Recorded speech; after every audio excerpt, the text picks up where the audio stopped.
पुणेकरांसाठी महत्त्वाची बातमी आहे, कारण पुण्यामध्ये आज संध्याकाळी 7 नंतर पेट्रोल पंप बंद राहणार आहेत। पुणे पेट्रोल डीलर्स असोसिएशनने हा निर्णय घेतलेला आहे। पेट्रोल पंपावरच्या कर्मचाऱ्यांवर पुण्यामध्ये गेल्या काही दिवसांत हल्ले होत आहेत आणि आता त्याच पार्श्वभूमीवर याच्या निषेधार्थ आणि कर्मचाऱ्यांच्या सुरक्षेसाठी हा निर्णय घेतल्याचे कळतंय। पुण्यामध्ये 7 दिवसात कर्मचाऱ्यांवर 3 हल्ल्याच्या घटना घडलेल्या आहेत।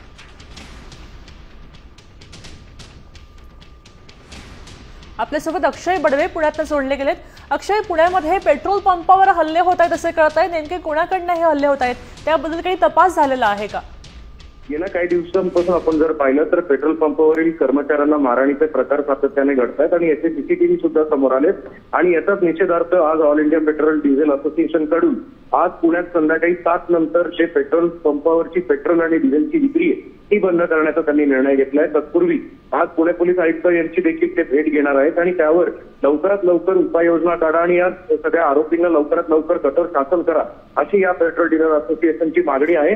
पण अत्यंत महत्त्वाची अपडेट ही म्हणावी लागेल की संध्याकाळी 7 नंतर पुणेकरांना पेट्रोल जे आहे ते मिळणार नाहीये, त्यामुळे दुपारपासूनच आज अनेक पेट्रोल पंपावर मोठ्या रांगा लागण्याची शक्यता आहे। नक्कीच, धन्यवाद अक्षय सविस्तर माहितीसाठी। आपण पाहतोय की पुण्यामध्ये आता प्रशासनाने कडक निर्णय घेतलेला आहे की पेट्रोल आणि डिझेल विक्रेते काही काळ बंद ठेवणार आहेत, तेव्हा गाड्या आणि वाहनधारकांना मोठा त्रास सहन करावा लागू शकतो।